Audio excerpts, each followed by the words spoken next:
To new revelations about the Brussels bombings. Prosecutors now say the terrorists behind those attacks were initially planning to hit France again, but switched to Brussels when they felt the pressure from police. This comes as authorities say one of their suspects in custody confessed to being that infamous man in the hat. And ABC's Alex Marquardt has the latest from Brussels. Hey, Alex, good morning to you.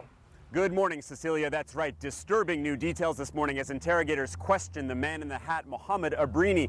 The terror cell, according to Belgian authorities, had planned to follow up the deadly Paris attacks in November with another attack in France, but then changed their plans as investigators sped up the search for the killers.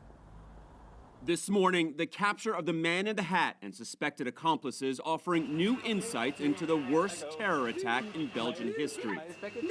The target wasn't meant to be Brussels, the federal prosecutor said today. The group instead wanted to strike France again after the Paris attacks.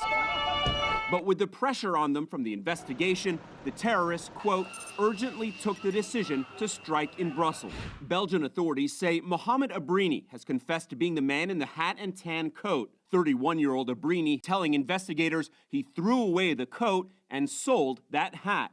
Authorities say Abrini's DNA had been found in the Brussels apartment, a bomb factory, from where he and the other attackers left to the airport.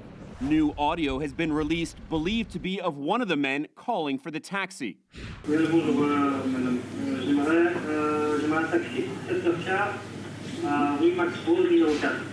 Abrini has now been charged by Belgium with terrorist murders and participation in a terrorist group. The same charges handed down to Osama Krayem, a 28-year-old Swedish national who authorities say was at the Malbec metro station with the suicide bomber. Krayem's family in Sweden shocked.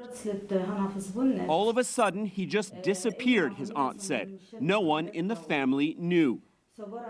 European authorities are still hunting for anybody connected to the Brussels and Paris attacks or working on new plots. But with the arrests of Abrini and Krayem, all of the main suspects involved in the two attacks are either now dead or in custody.